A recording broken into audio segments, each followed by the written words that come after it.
Oi Luiz, tudo bem? Boa noite.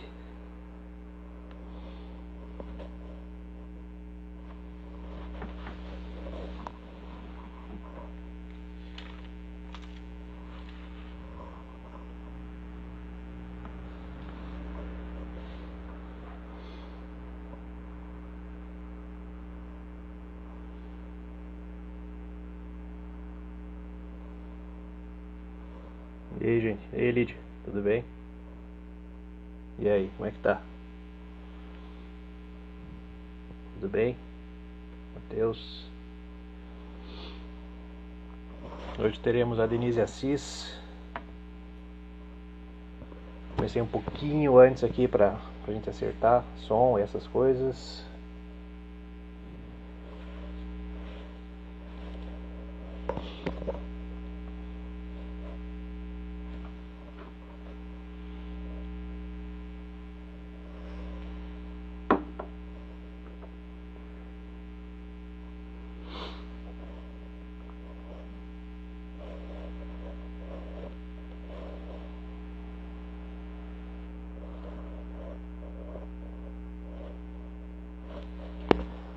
Vamos lá, vamos chegando aí.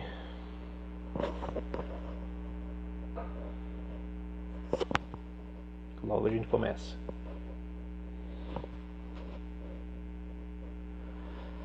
Boa, Danilo, como é que você tá?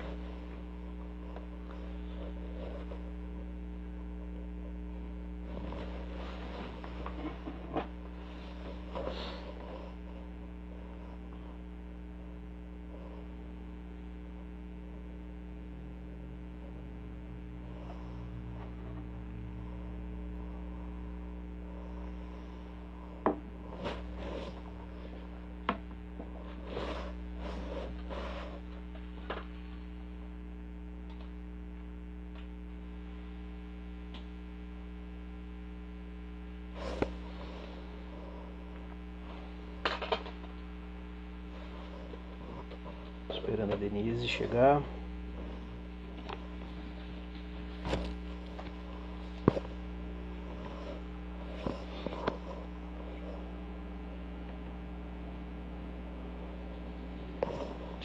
Olá, boa noite. Sejam bem-vindos e bem-vindas. E aí, Carlos? Marcelo, tudo bem?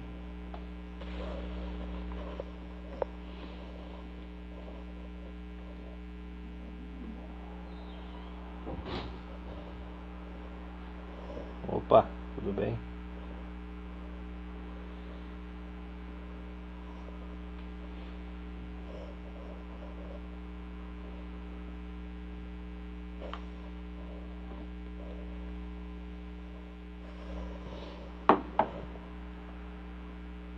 Ah, que bom.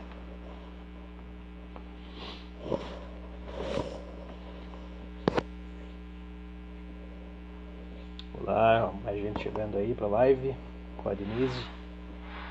A gente já vai começar aqui. Boa noite a todos e todas.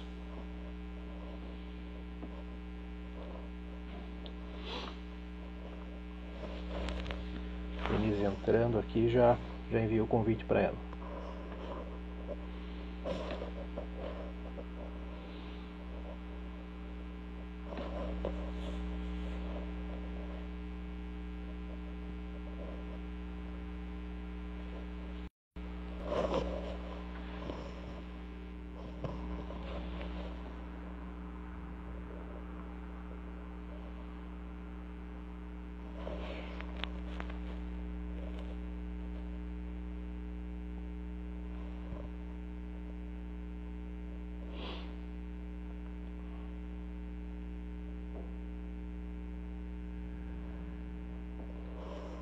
Olá, boa noite.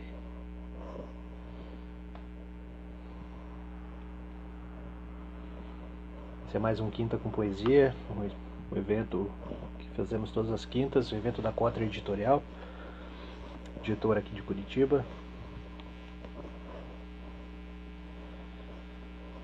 Hoje não teremos poesia, teremos um livro jornalístico da Denise Assis. Ela já está quase chegando aí. Cláudio Guerra, Matar e Queimar. É recém-lançado aí pela Cotter.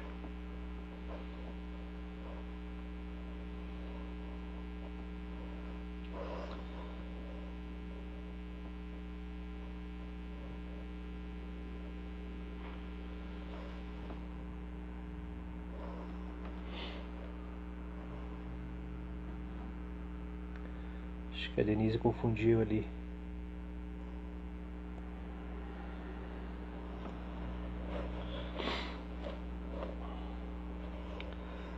Fran, está na escuta aí?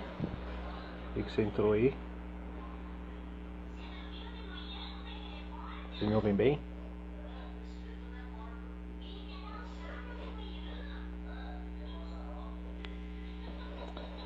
Salve, salve. Tudo bem?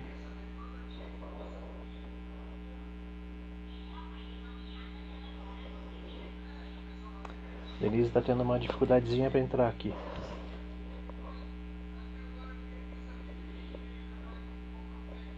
Ah, que bom.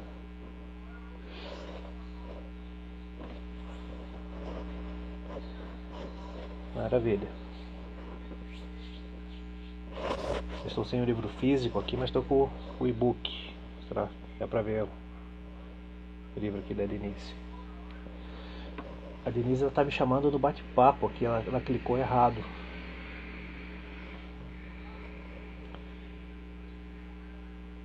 Deixa eu só avisá-la aqui. Vamos mandar uma mensagem para ela.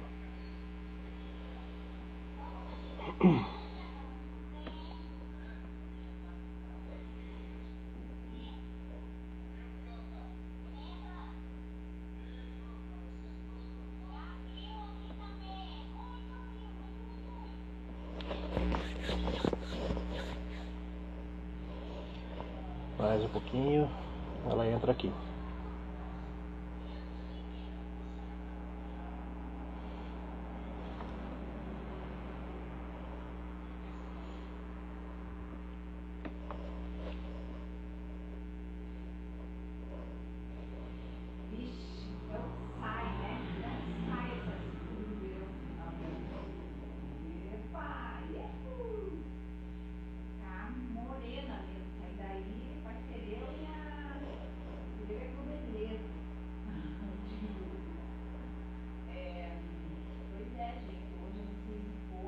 Só um minutinho.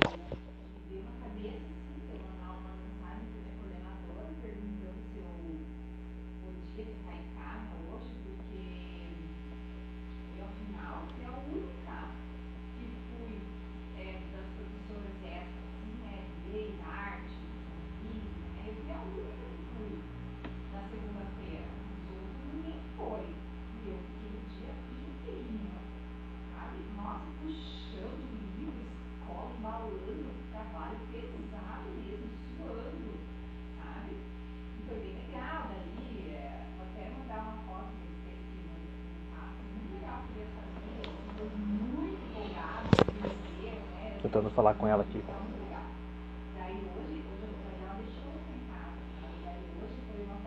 Outra voz no fundo? Ah, agora a Denise entrou. Oi, Denise, eu já te chamo aí.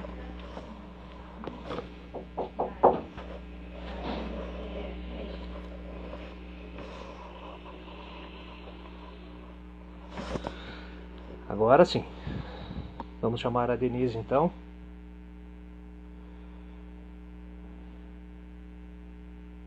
Denise, vou te fazer o convite, só aceitar.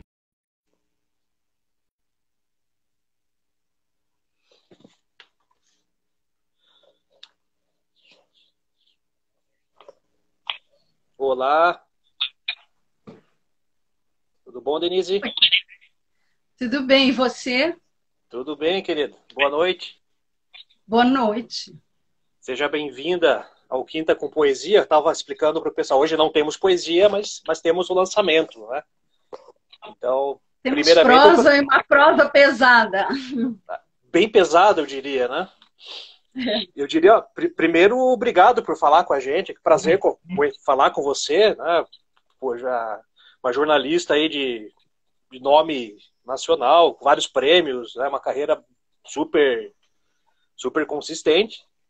E está lançando agora o Cláudio Guerra, Matar e Queimar. Então, muito obrigado pela gentileza, né, de estar aqui, conversar com a gente e bater esse papo. Eu é que agradeço a oportunidade de falar desse trabalho e cumprimento a todos que estão aqui para acompanhar essa nossa conversa. De certeza que vai ser ótima. Já temos bastante gente aí, muito obrigado ao pessoal que está entrando, o pessoal vai chegando aí no decorrer da live, né? Lembrando que entrem, visitem o site da Cotter, né, para vocês adquirirem o livro da Denise, né, o livro está lá à venda. Aproveitem para dar uma olhadinha no clube do livro da Cotter, né, tem lá as informações bem especificadas. Ó, o Salve, o nosso editor-chefe está aí, né, Salve, tá acompanhando. bem, Salve. Obrigada, Salve, pela oportunidade. Maravilha. Então, Denise, a gente pode começar batendo o nosso papo aqui, falando um pouquinho sobre a origem, a gênese desse livro, desse trabalho, né, bastante difícil, né? Inclusive, você cita no comecinho do prólogo do livro que foi difícil eleger, né, o Cláudio como um personagem do livro. Queria que você começasse a falar sobre isso. Né? O que te levou a eleger o Cláudio? O que te interessou para começar a escrever? Na verdade, assim, o Cláudio estava, esse material do Cláudio estava comigo desde 2014, quando eu trabalhei na Comissão da Verdade do Rio.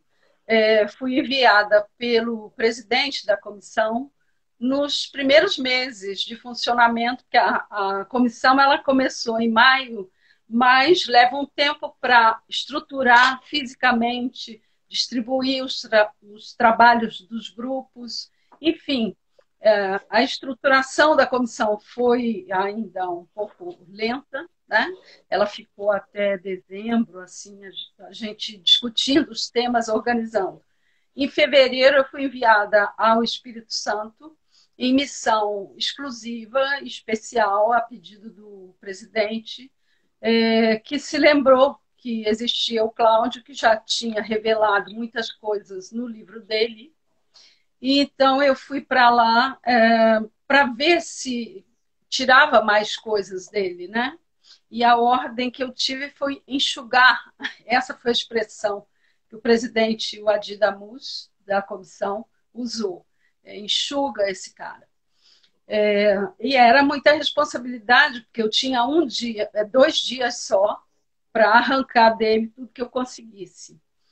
O contato, coincidentemente, ele era da minha editora, da editora que eu lancei o meu segundo livro, o Imaculada, pela Top Books.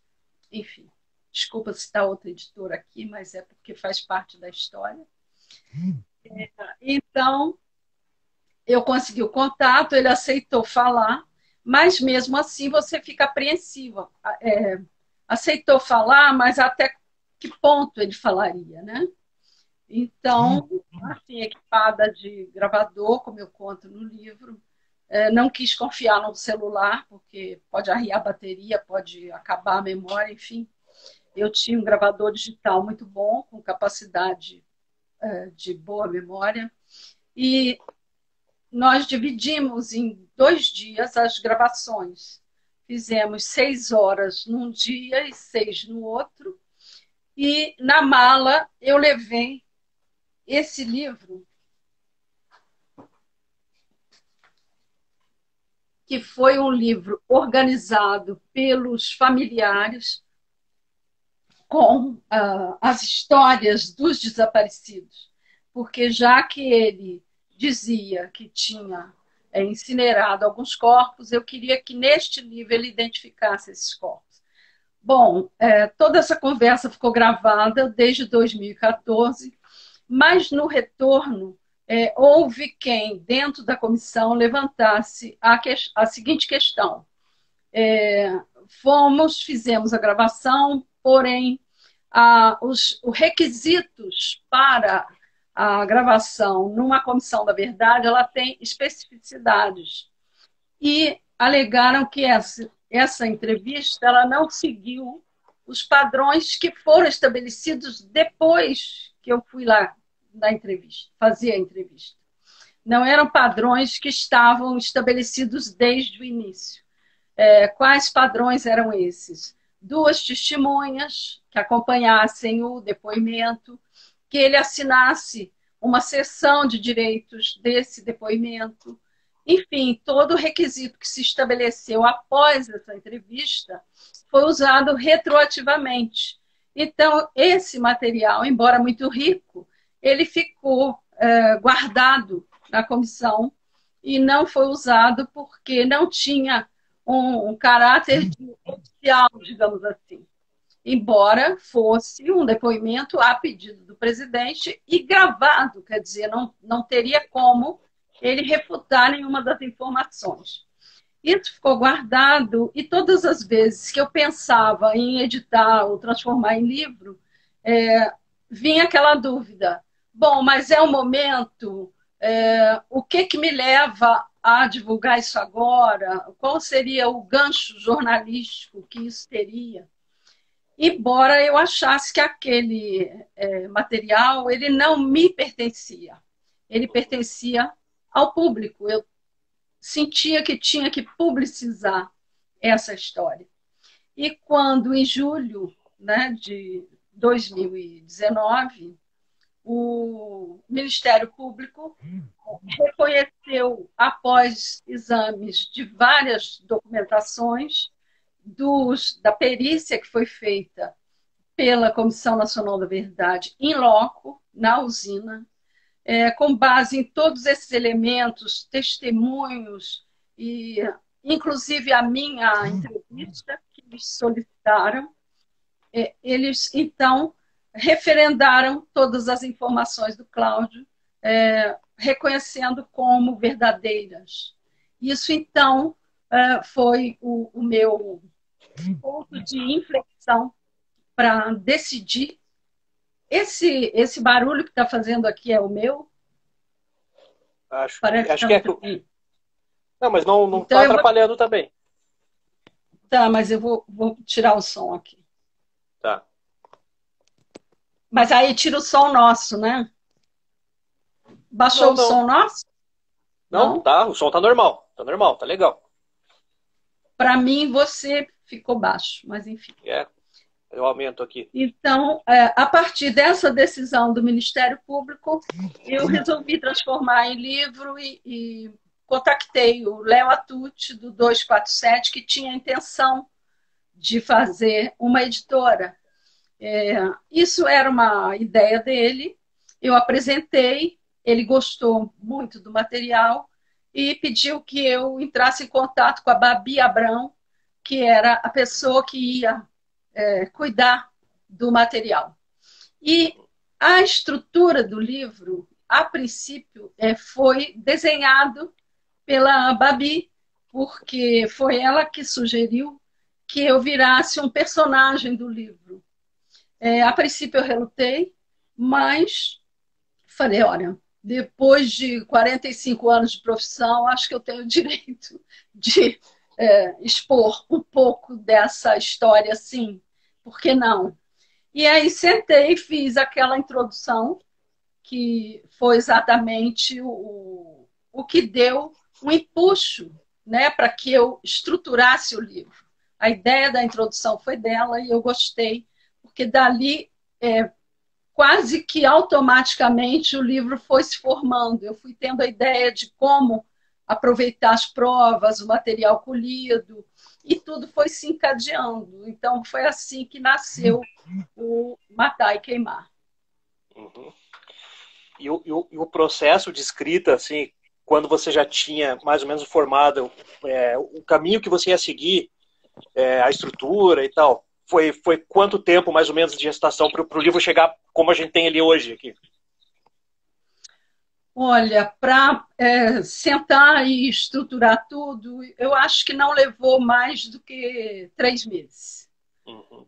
Depois eu fiquei penteando, reorganizando, Isso é que realmente foi trabalhoso, né? Da forma final. Mas e também aquelas informações de pé de página, que aquilo eu tive que buscar item por item, a cada sigla citada, eu tinha que formular um pé de página. Isso foi trabalhoso, muito trabalhoso. Uhum. Imagino. Há pouco você comentou, né, sobre a questão que, enquanto você pesquisava e escrevia, coisa e tal, você pensou, tá, qual seria, assim, será que seria viável publicizar isso hoje, né, na época a qual você se referiu? Mas agora falando hoje, especificamente, 2020, de outubro de 2018, 2017, terrível, 2016 para cá, qual a relevância de o público vir a conhecer a história do Cláudio Guerra, por exemplo? Quem foi ele? E agora há pouco teve uma pergunta bem interessante ali, né? Se no teu processo de entrevistá-lo, ele esboçou alguma espécie de arrependimento, enfim. Mas a gente pode ir por partes, né? Qual seria a relevância de a gente conhecer o Cláudio Guerra hoje, com essa ascensão do fascismo? Olha, um dos pontos que me fez guardar também esse material foi o golpe de 2016, porque as coisas começaram. Primeiro que, nesse primeiro momento do golpe, a gente ficou muito recolhido, foi difícil.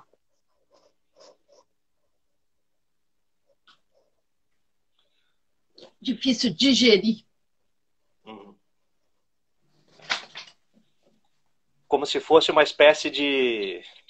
Até hoje a gente chegou no extremo ainda, mas como se fosse uma espécie de ressaca, que a gente é difícil de acordar, né?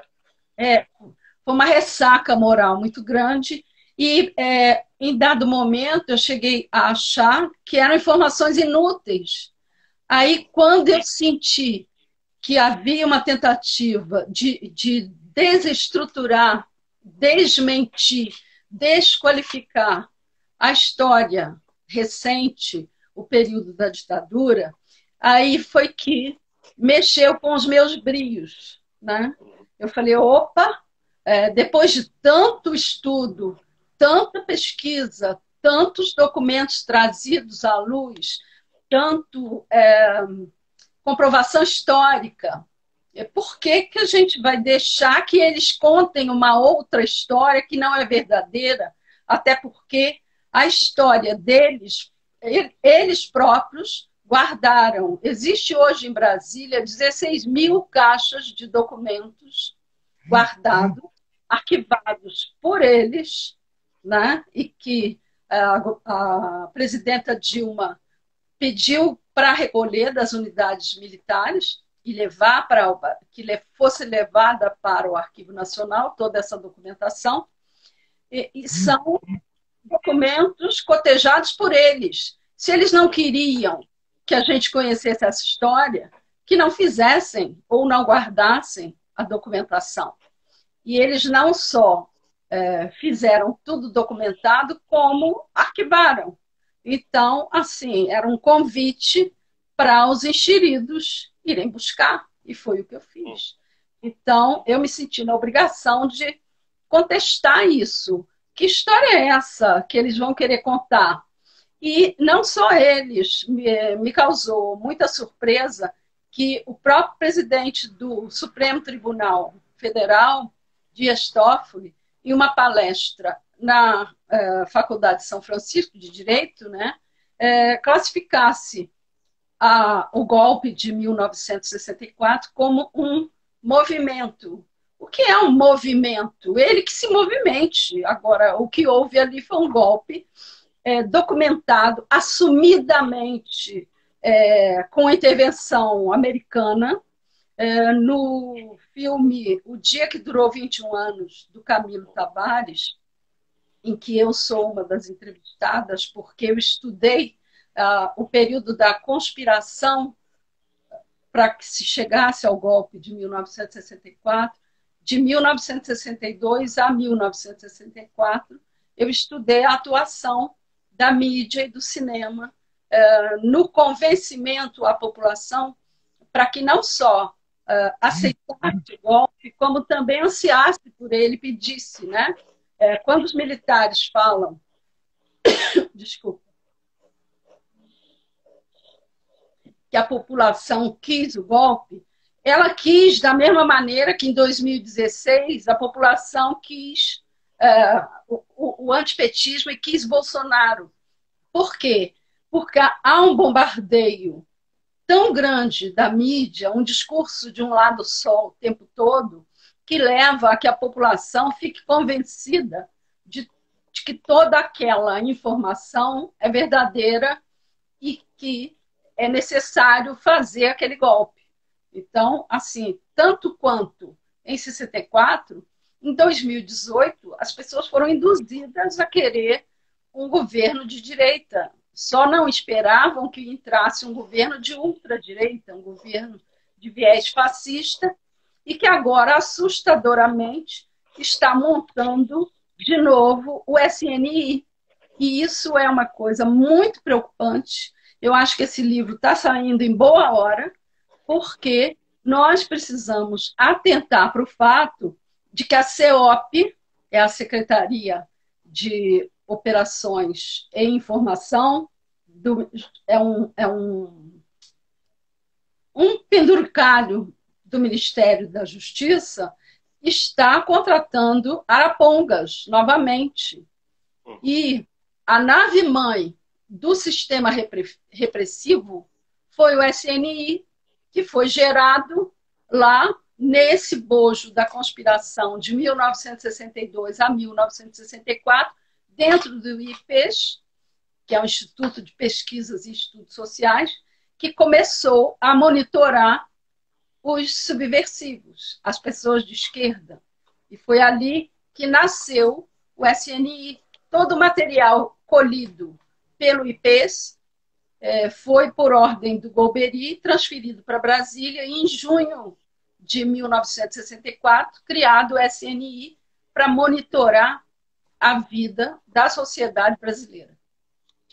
Isso é tão grave que, durante os trabalhos da Comissão da Verdade do Rio, eu encontrei uma listagem de 4.411 pessoas que foram gratificadas, além das funções que elas ocupavam em órgãos públicos, na esfera estadual e federal, elas foram, como se diz, arrebanhadas, né, para trabalhar para o SNI, recebendo uma gratificação dentro das repartições, levando vida normal. Então, quando você falava alô com o seu amigo no telefone, tinha um colega seu do lado, prestando atenção na sua conversa, para passar para o Serviço Nacional de Informações. A partir dali, eles eram seguidos e eram fichados se tivessem alguma atitude suspeita, e daí iam presos e, batendo no doicode, podia acontecer de tudo, inclusive eles não saírem mais. Uhum. Denise, eu queria comentar rapidinho ali de uma figura que parece que foi fundamental ali nessa trajetória do Cláudio Guerra, que foi o Nestor de Andrade, né? Sim. Eu queria que você falasse um pouquinho dessa relação ali, né? Que o Cláudio foi ser uma espécie de, sei lá, de capanga, de segurança, né? Castor de Andrade. Desculpa, Castor de Andrade. Né? Conta um pouquinho pra gente dessa relação deles. Existe um livro de um colega meu, o Chico Otávio, que também pesquisou a ditadura, que conta a história dessa mistura do jogo de bicho com os remanescentes da repressão. E o Cláudio detalhou bastante isso para mim, de uma forma bem didática, né? Dizendo que, no final, quando a ditadura dava os seus últimos soluços, eles sentiram que perderiam a utilidade. Tanto é assim que eles fazem um congresso, isso está descrito lá no meu livro, eles fazem um congresso para definir que estratégias eles usariam para impedir a abertura, que eles chamavam o Golbery de traidor, porque o Golbery foi incumbido pelo Jimmy Carter e a Rosalind Carter de fazer uma abertura e cessar com as torturas. Evidentemente que ele não cessou com as torturas, mas ele começou a trabalhar junto com o Geisel a abertura, nem que fosse para efeito externo, porque mesmo no Geisel mataram ainda muitas pessoas. Uhum. E essa relação... Só para concluir... Pode falar. Uhum. Por favor.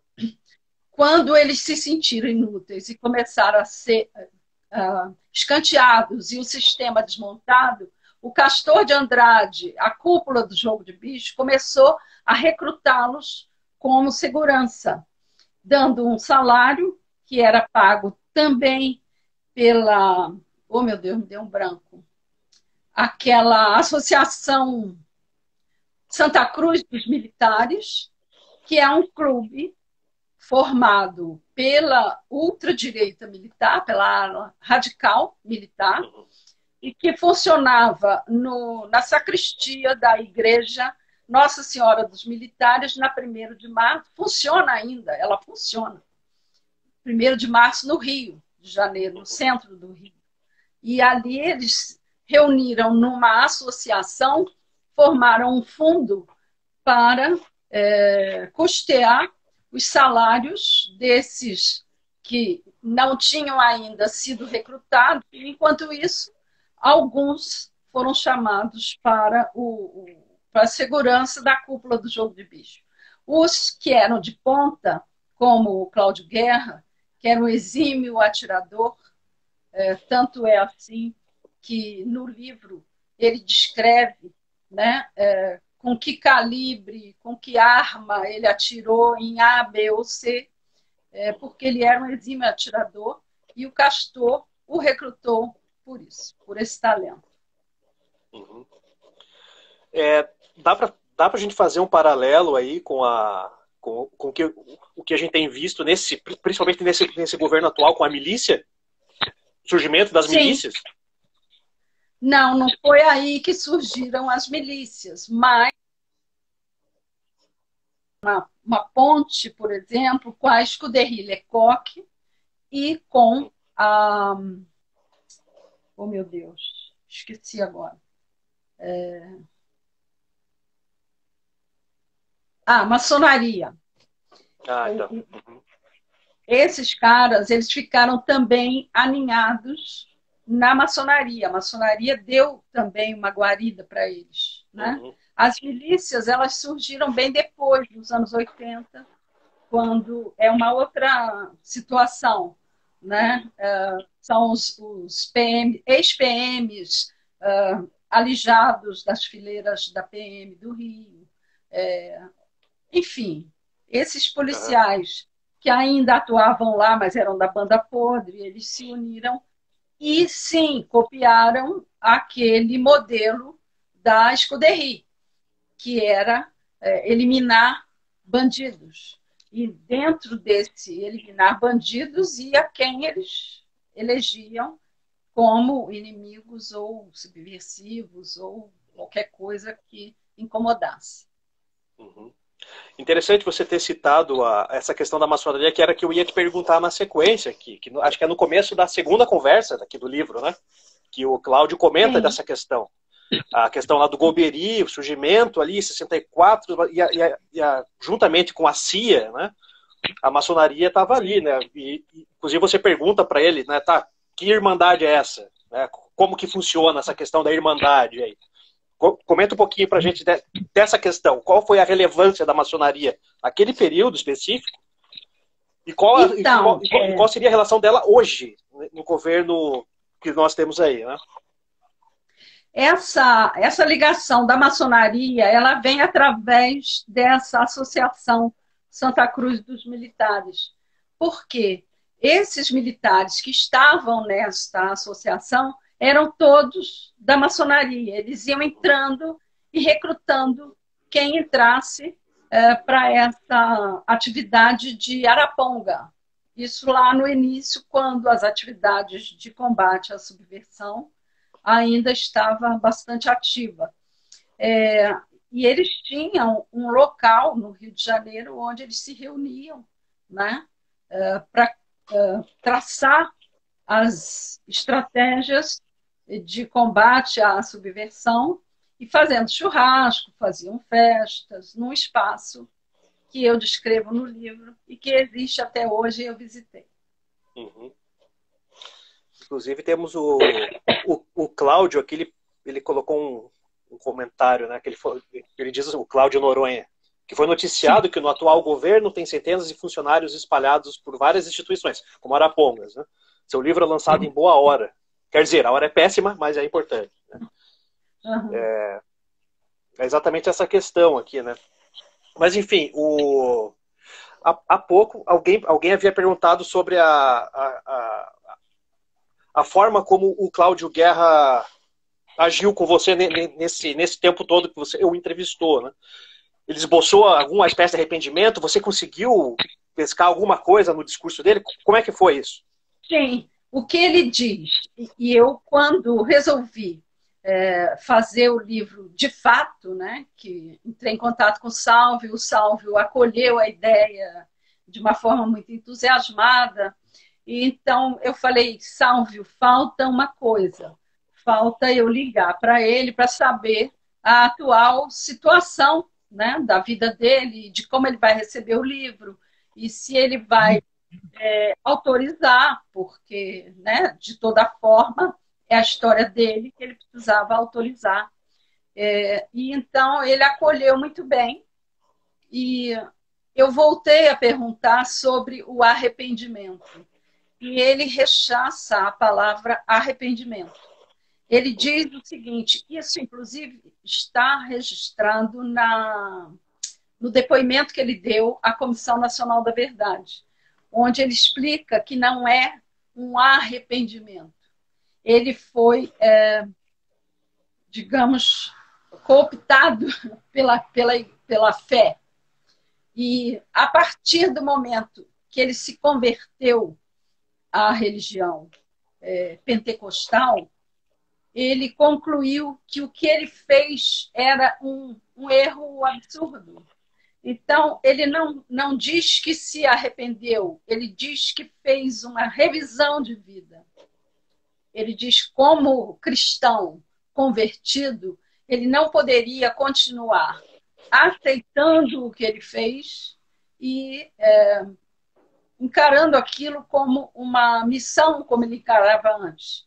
Então, o que ele fez? Ele se achou no dever de, para continuar o caminho pela nova religião que ele abraçou, ele se limpar, digamos assim, daqueles pecados. E a forma que ele encontrou de fazer essa revisão de vida foi contando e colaborando com o que ele sabia.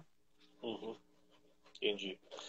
A Cláudia, eu tinha falado Cláudio Noronha, me enganei, enxergo mal e a letrinha é miúda aqui. Desculpa, Cláudia, tinha bem ela errado. E ali no final... Cláudia Noronha. Cláudia Noronha. Uhum. Uma amiga querida. Cláudia Noronha. Denise, como que você vê assim, hoje esse revisionismo histórico, né? Com toda essa questão da ditadura militar, com o anticientificismo, o antiacademicismo, como você acha que um livro desse, por exemplo, poderia impactar nessa questão? Olha, se eles querem que a Terra fique plana, imagina se não vão querer varrer a ditadura da história. Então, assim, nós estamos vivendo num momento altamente perigoso, altamente opressivo e altamente destrutivo do ponto de vista das ciências e da história. Por quê? Não sei se você se lembra, quando essa coisa foi eleita, que difícil para mim até falar o nome. É bom não falar o nome. Ele esteve em Washington, na casa do embaixador Sérgio Amaral, num jantar com Olavo de Carvalho e todas sim. aquelas figuras detestáveis. E lá, ao discursar, ele disse que era preciso destruir tudo e reconstruir. Isso Uhum. está ligado à teoria da guerra híbrida, Sim. e também às teorias do Steve Bannon, que diz que é preciso desconstruir para criar novas teorias, para que as pessoas repensem, se reprogramem mentalmente.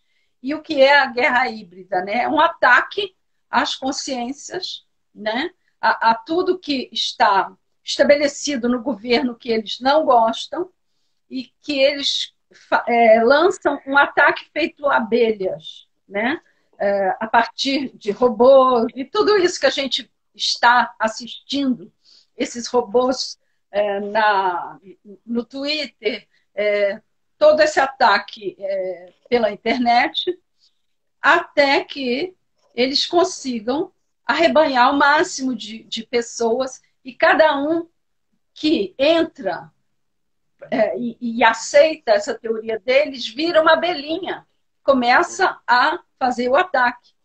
Então, a princípio, eles contratam esses robôs, depois esses robôs são convencidos de que é preciso fazer esse trabalho, e um terceiro desdobramento é a participação espontânea das abelhinhas. Isso está descrito no livro Guerra Híbrida do Andrew Koribo, que é um russo que vive nos Estados Unidos. E o livro eu recomendo muito porque dá uma dimensão muito boa de como entender isso que a gente está vivendo e por que Uhum. estamos passando por isso. Sim. Eu espero É, estar me fazendo entender aí, porque é muita sim. informação. É muita coisa. Uhum. Não, mas tá super claro.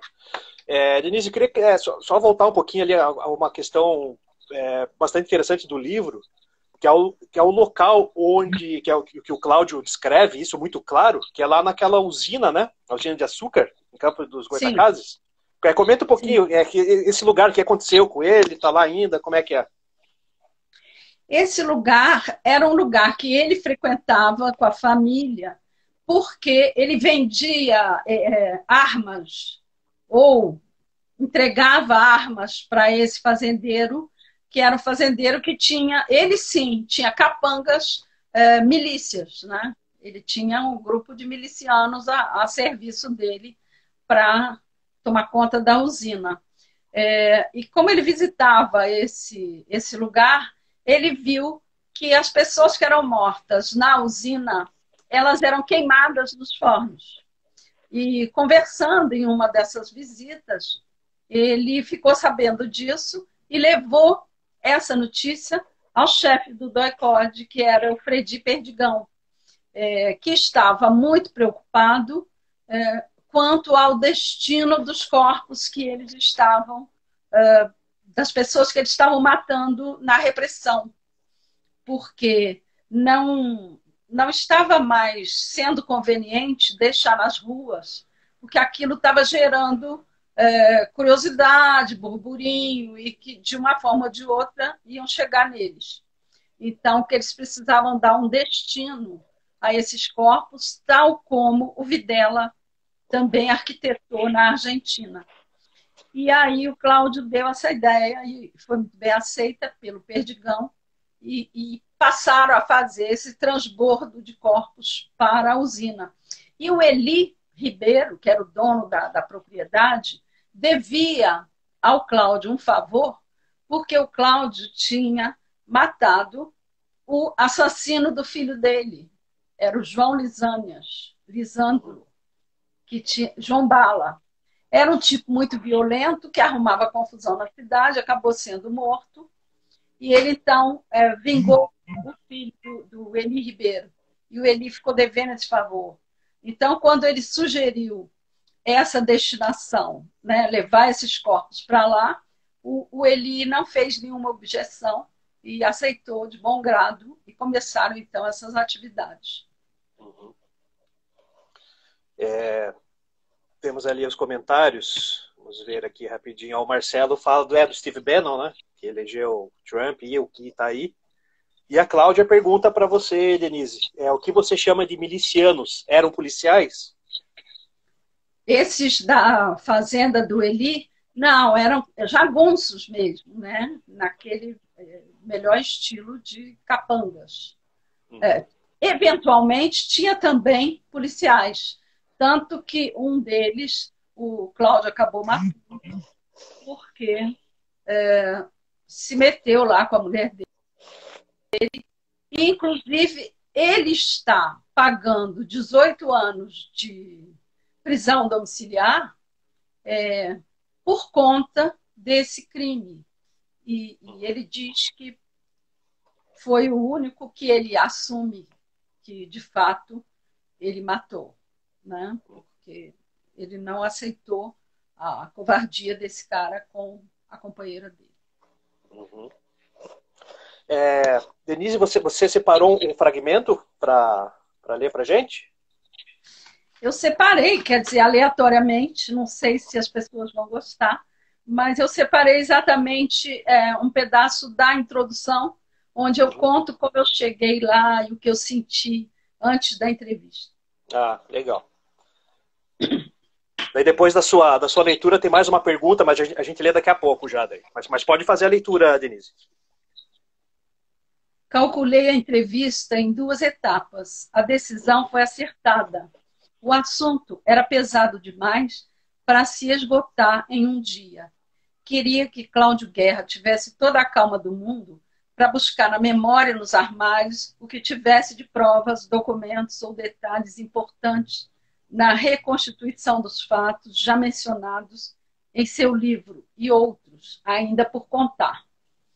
E importante, reservei espaço na pequena mala para o livro Dossiê da Ditadura, que foi esse que eu mostrei há pouco, Mortos e Desaparecidos Políticos do Brasil, 1964-1985. Um catatal, como vocês viram, né? Bem pesado e grande. Né? Botei na mala.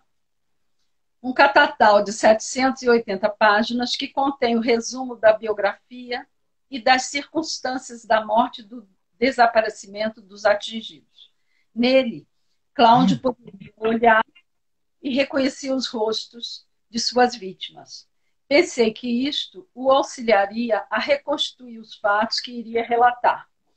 Era um livrão indispensável naquela viagem ao passado. Tínhamos combinado às 10 horas do dia seguinte à minha chegada. Havia uma noite no meio a atravessar. Dormi mal. Acordei muito preocupada com o tamanho da responsabilidade.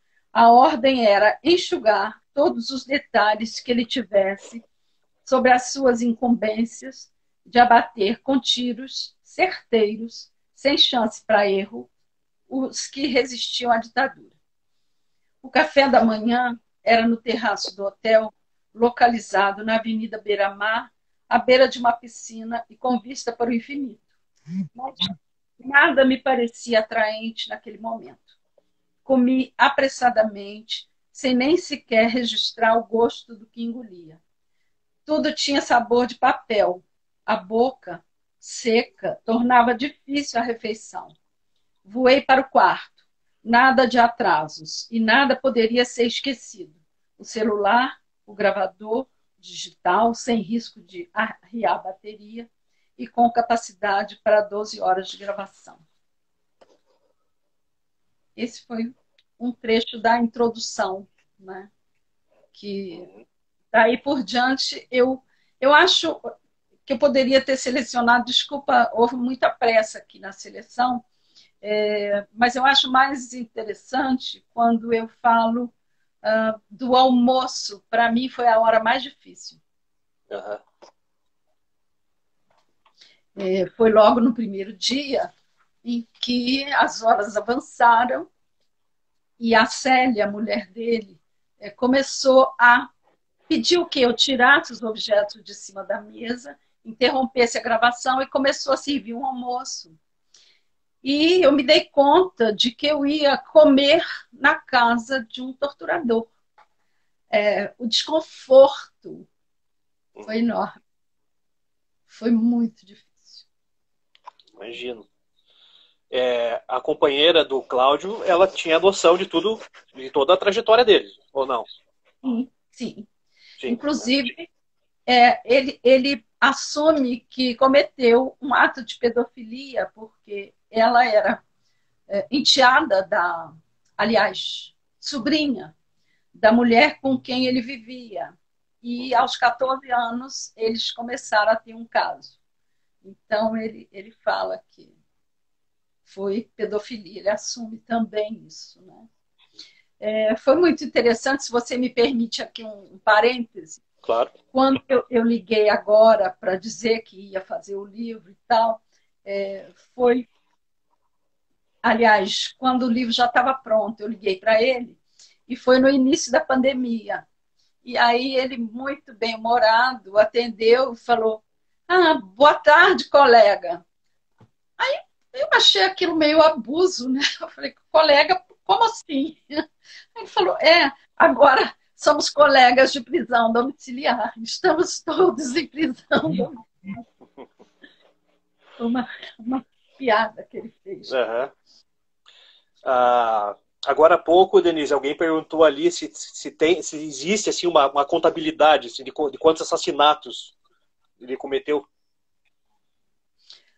Sim, ele tem essa conta, não foram muitos.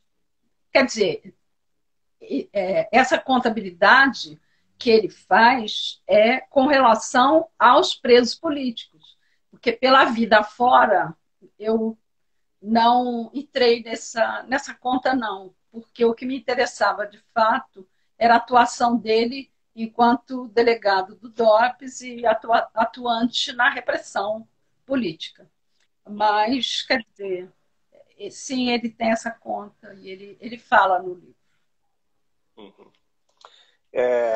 Bem, daqui a pouco a gente está chegando ao final já. O Instagram nos corta quando fecha uma hora. É bem rápido. Os absurdos não param, a Lídia, escritora, colega aqui comentando, né? A Olga que perguntou. Ela estava falando para você, Denise. Né? Ela que perguntou sobre se há essa contabilidade, né, dos assassinatos. Sim. Mas Denise, queria deixar assim, para uma palavra. Antes da palavra final, tem mais uma perguntinha aqui. Ó. Você percebeu um pouco de exibicionismo dele em relação aos crimes?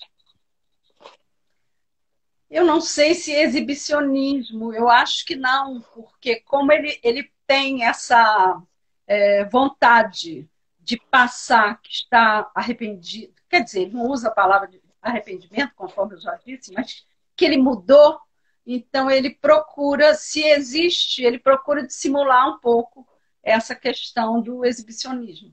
O que ele diz é que havia uma crença absoluta na causa e que ele acreditava no que ele estava fazendo em nome da pátria, né? Assim como esse louco aí diz que Brasil acima de tudo, ele também achava que estava fazendo em nome do Brasil. Né? Uhum. Mas então, Denise, a gente pode ir indo para o nosso encerramento. O que você gostaria de deixar? O que você gostaria que o teu livro atingisse hoje, né, para a população de hoje, para quem está na academia militar, por exemplo? Qual você acha que será o papel do seu livro? Bom, eu gostaria muito que eles tivessem acesso ao meu livro, embora a recomendação de que eles leiam e pesquisem esse assunto malhar em ferro frio, porque a formação deles ainda é aquela de a Revolução de 1964 combateu o comunismo. Isso vai perdurar enquanto não se mudar o currículo desses garotos que entram lá e saem totalmente transformados em bolsominions, né? Então, acho lamentável que o Brasil produza ultradireita em série por conta de uma não revisão. Os próprios oficiais, você veja que o general Vilas Boas ameaçou, né? Ou mandava o Lula para a cadeia ou haveria algo, forças estranhas iam agir novamente. Então, quer dizer, a gente está sempre com uma espada sobre a cabeça. Eu queria antes dizer o seguinte, que esta formação de um novo SNI que está se desenhando dentro dessa secretaria no Ministério da Justiça, e esse uso indistinto, indiscriminado da Lei de Segurança Nacional, que deveria ter sido morta lá na Constituição de 1988, infelizmente não foi, ela está sendo reativada. Eu acho um risco muito grande a gente não prestar atenção nisso, que está sendo preparado não para esse governo agora, eu acredito, mas eles estão tão otimistas na reeleição que quando, se Deus nos livre e guarde isso acontecer, eles se sentirão tão fortalecidos e tão, digamos, referendados, que eles sim partirão para um regime endurecido e de absurdos, e talvez a gente desemboque em um futuro muito, muito sombrio. Eu queria deixar esse alerta para que a gente não permita que essas coisas sejam de novo remontadas, rearticuladas, e que as pessoas acordem para o que está acontecendo no país, né? Por exemplo, quando há uma defesa do Sérgio Moro e uma condenação ao Aras, está querendo exatamente desmontar um nicho de poder, um poder absolutista e quase paralelo, né, que foi essa aparelhagem na Lava Jato, defender essa Lava Jato do Moro dessa maneira, como ela agiu e desestruturou o país e desarticulou um parque de engenharia de ponta e desarticulou uma Petrobras, que era uma empresa que nos representava com muito orgulho fora. Eu acho que as pessoas estão dando margem a que isso cresça e nos domine de uma forma muito nociva.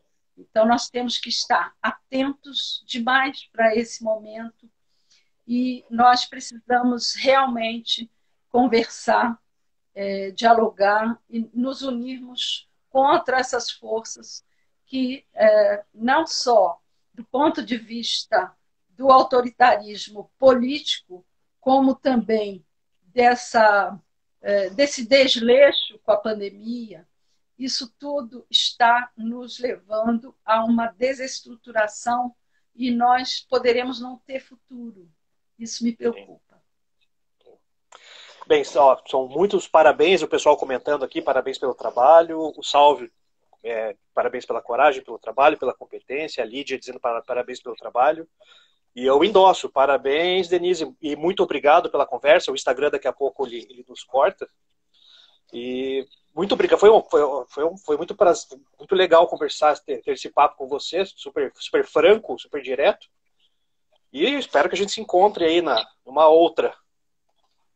Sim, eu gostaria de, antes de terminar, agradecer o prefácio, dizer que também o prefácio do historiador Francisco Carlos Teixeira foi fundamental para que eu adquirisse confiança no livro que eu estava colocando na rua, porque ele não só, quer dizer, pelos elogios que eu agradeço, mas acho que não mereço todos eles, mas porque ele aponta exatamente para essa utilidade do livro. Isso me deu muita coragem, muita força para realmente terminar o livro e colocá-lo na rua.